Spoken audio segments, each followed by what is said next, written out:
Hello, hello. We are live. Hello and welcome to the Business Octopus live stream. We talk about all things sales, marketing, and technology. Hello. Happy, was it Friday? Welcome to, It is. where are you at the moment? You're in the Gold Coast. I am. I'm down the Gold Coast today. Yes, indeedy. Got a nice little view behind you. Yes. Yes, the weather's not great today, unfortunately. On Wednesday it was beautiful, but it's a little dreary today. That's okay. Well, I think, today we're going to be talking about what data helps you make the best business decisions. So, I'm trying to link it to what you're in your hotel. I guess the hotel's going to have like a reviews system, or they're going to have how many rooms are booked, or they're going to have how many staff are rostered on. So we'll delve a little bit more into that. And just while I see we've got some people on here, hello, welcome. We'd like to make today just a little bit more interactive. So if you can see in the chat, you can see just on the corner of the screen. I think if you're looking at me, you should see it that way. There's a interactive chat, so you can engage with us and talk to us, and we'd like to talk to you and answer your questions. So if you have a question or a comment, then yeah, let's have a chat. All right, so in the first instance, we wrote down a list of things of the types of data that you would use to make a business decision, and we'll get into a few examples. But the obvious ones might be number of leads. In terms of marketing, there's a whole bunch of other metrics that are, I guess, there. What are some that you would think of when it comes to marketing? Marketing is tough because at times it's hard to see big picture ROI. Something you can look at if you're doing an email marketing campaign, it could be number of opens, number of clicks, number of unsubscribes. You could be looking at how many people are subscribing per week. So if you're trying to get more people on that email marketing list, how many gateways have they got to sign up to that list? How many of them are being utilized? There is a lot of data that you can find at that front end of the marketing journey. Yeah, so I've just posted a comment in there as well, is what data do you use in your business? Yes. And while we're on that, like marketing and sales are very hand in hand. And so, sales, I already mentioned number of leads, could be what's your lead conversion rates.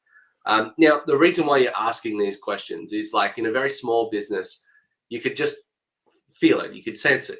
You're in everything.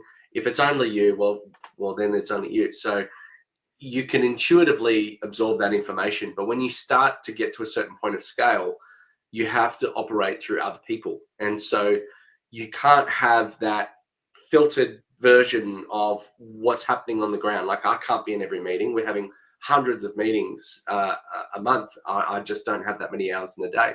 We have, client engagements and work happening that I can't see because, we're up over 30 staff now. So it makes it really hard to understand every little thing. So numbers become really, really important when I need to know things like, are we overstaffed or understaffed, or do we need to start recruiting? And I want to find that out with enough notice, because it takes so long to recruit somebody and to hire and to train and to get them on board, and it's quite costly and expensive. So I don't just want to do that for no reason. What I want to do is I want to predict and forecast as much as possible and say, this is the right reason to go and hire someone. Could be that maybe the numbers, if I look at the data and I will compare different things. So it might be, I look at how busy our people are on one hand, and then on the other hand, I look at what's our annual cycle for work. Maybe we're just at the end of our peak season. If I go hiring someone, then we're going to get to quiet month, and then I'm going to have an extra hand or an extra mouth to feed without the revenue coming in. So that's something you've got to be aware of as well. So data is really, really critical, because these violent swings and roundabouts happen so much bigger as your scale increases, and because information to you is delayed.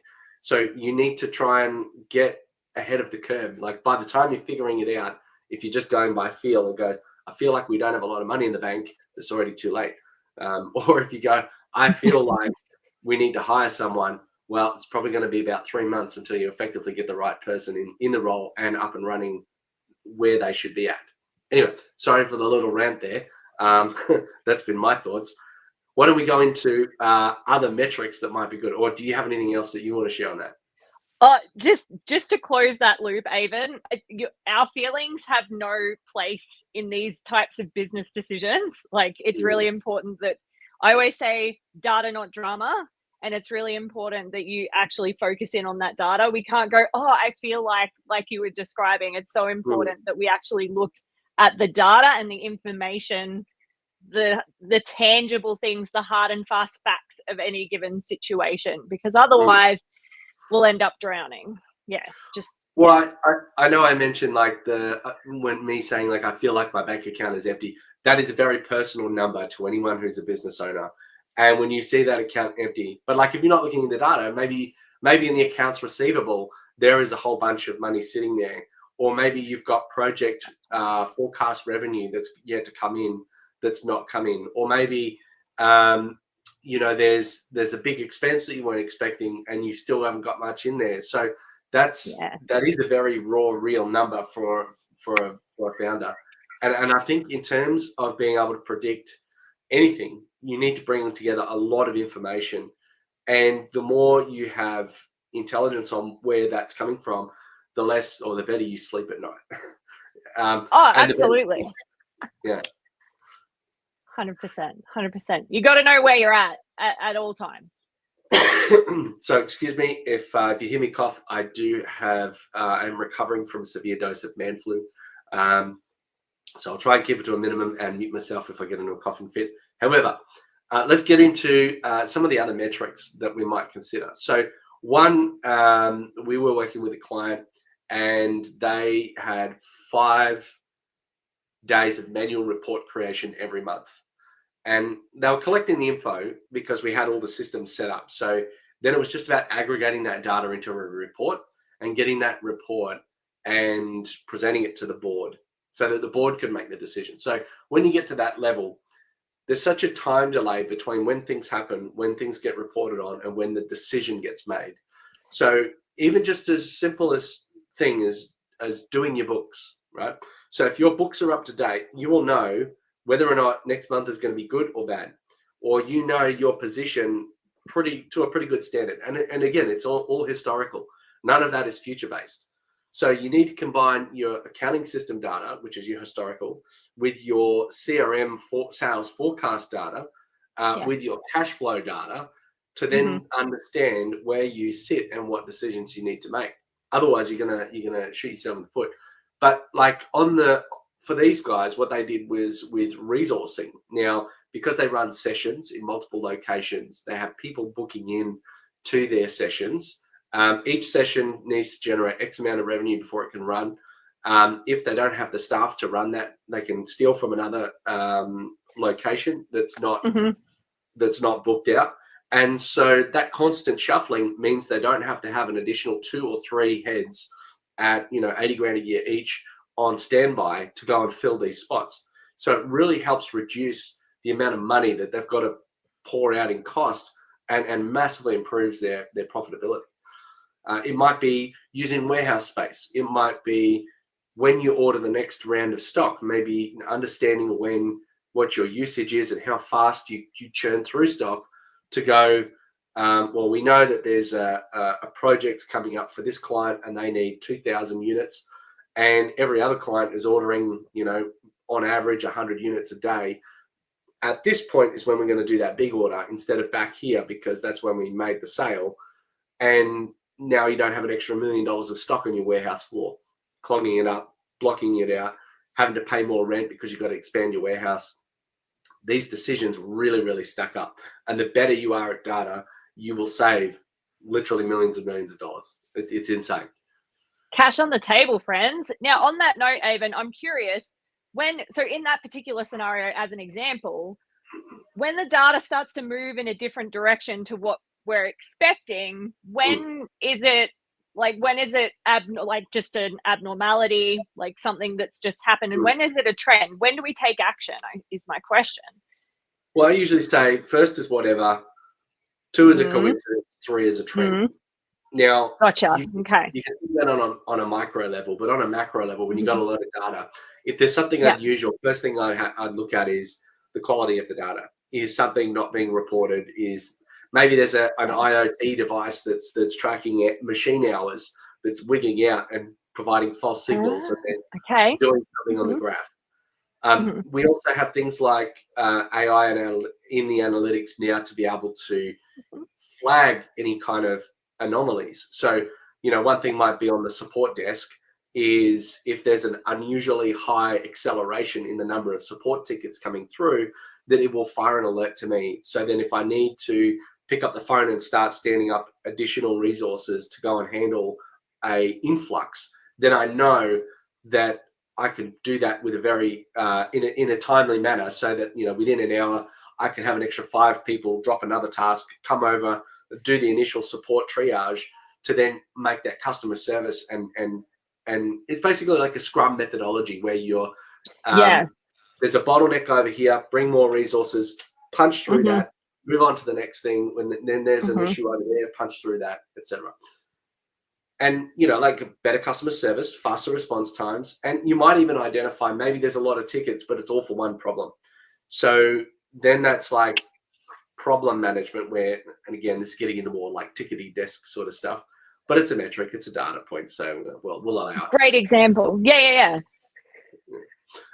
Delivery metrics. So, and again, that kind of goes back into resourcing. Like we're a projects and services business. So we have finite resources, they're quite skilled, but they've got a bandwidth. And so we have X amount of hours that they can deliver. And so we need to make sure that they're effective, and we can't have them, like sitting around twiddling their thumbs because they'll get bored and want to quit, or we're not optimizing the resource. And so we need to track number of their hours and their capacity, the number of billable hours that are being delivered, and then also the number of open projects, because the more projects you have on the table that are done, half done, kind of like pending, then the less bandwidth your team has overall. So by reducing the number of open projects, you increase your throughput, which means that with the same team, you can make more money. Which is what we want. Money is good. I like money. But money, it's not everything. Certainly helps. So as you hear the saying, I'd rather be crying in a Rolls than smiling in a Camry or something like that.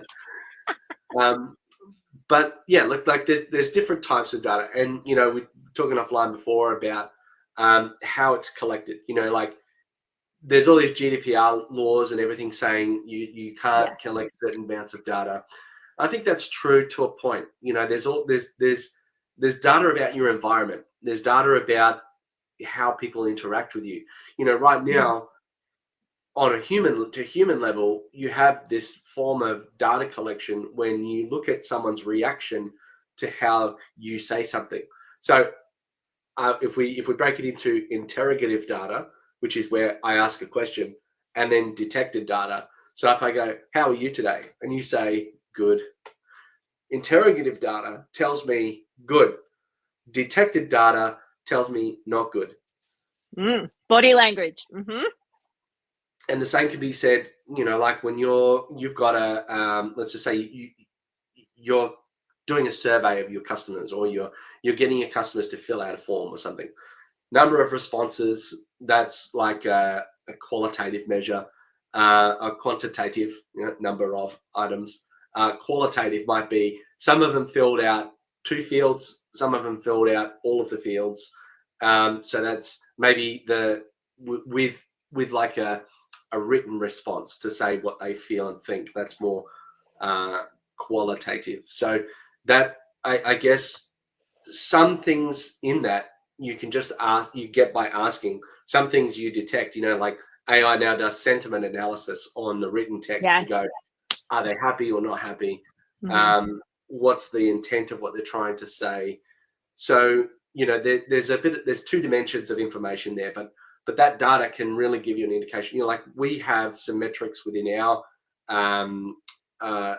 CRM that tell us about the relationship health that we have with the client. Are we just starting out? Is it good? Are we in a high trust, strong relationship? Is it tense? Or are we at risk of losing them? And that is a metric that we keep in the back that we can kind of detect over time. And by using that, that just helps us to understand who are our strong relationships, how do we get more of them? Who are our at-risk relationships? How do we fix that and turn that around and turn them into strong relationships?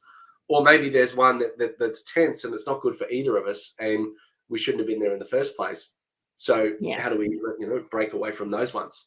So I think like data isn't always just about first name, last name, email, date of birth, hair color. Like all that is PII, or personally identifiable information. So in terms of GDPR, you don't have to go and collect so much of that. It could be, what's the average time of day that person opens an email? Now I know the best time to send something to you. I like to use hidden data. So when you're on a lead form on a website and you fill out a form, I've got a hidden field telling me what page you were on when you open that. Ooh. So now I know what you were thinking, what frame of mind you were in when I go and call that person. Amazing. That's cool. Hidden data. Who'd have thought it? It just makes the conversation a little bit more seamless, and it allows the system to pick up information that allows you, the user, to have a deeper conversation and detect certain things that aren't said. Instead of just getting, I've got a phone number from you and I have no idea who you are or why you're calling. They're like, oh, I see you were on our, for us, we're a Zoho partner. So like, I see you're on our Zoho page. It happened last night, got one come through. I know exactly what page they're on. And go, oh, tell me what you're interested in. Because they probably looked at 4 or 5 other things beforehand. And now I know I can narrow down to that. Anyway, I've done a lot of talking. Why don't we ask our audience, do you collect data? Oh, no, we have a spammer. Send me something for 50 gigabytes. I think we will love a good spammer. yeah, block user. Sorry, that's not what we're after. No crypto spam, no BS. So you're out. No thanks. Okay, I have blocked the user and deleted the comment. All right, so well, you're popular when you've got haters and spammers, and you're getting so the true. So, Exactly. if you're just tuning in, we're experimenting with the live chat in the corner. We did get someone. We have had times when I've done a live stream and we've had a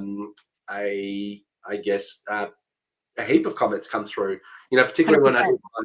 When I did 50,000 subscriber video and my 100,000 subscriber, I had dozens of comments. I won't say hundreds because I'm not that popular yet, but dozens of comments yet.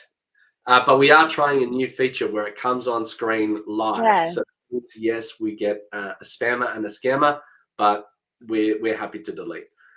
But in the other mode, and I could probably show you, but where we kind of like, we can bring it onto screen and then it kind of like placeholds as a big one. But you've got to test. We're getting data. We are getting data. How meta of us. Amazing. And, we're getting view analytics from this. Our data's been trending up over time. So we know that when we talk about certain things that we get more interest than when we talk about other things. So maybe in the first instance, how do you get the data? How do you get the data? Try something and make a mistake. That's right. Go break some stuff. People are in the, entrepreneur world are giving kudos and praise to SpaceX for their way of doing things. Like if you can compare the NASA thing, methodology of launching a rocket is test everything 1 million times. Nothing can go wrong. Nothing can break. SpaceX is like, screw it, let's launch it and see what happens. Exactly. Yep. Completely different approach. And the data feedback is so much better because it's unmanned. And if they break something in the process, they'll learn faster. Like probably deliver the rocket 5 years before what NASA would otherwise do. Like look how fast they've gone already. And we're 100%. Up to like 3rd, 4th, 5th generation. And they've been around for like a blip on the radar as compared to NASA. That's right. That's right. So I think we've had a pretty good session today. Did you have anything else? I'm sorry, I feel like I've taken over the conversation. No, you've nailed it. You've only coughed like twice. I'm so impressed. It's that role that's kept you from coughing. That's amazing. Well, that and having a bit of a fit beforehand. Yeah, yes. Coughing He's first. also very passionate about data, folks. Can you tell? He loves it. All right. Well, thank you for watching. If indeed you will still are. I do appreciate everybody coming on, and even though we only had a spammer who was putting a comment in, we do appreciate people watching, and you can still leave comments, and they will still come up in the socials afterwards. So we do our best to go back and answer. Otherwise, thank you very much for watching. You stay classy. We'll catch you next time.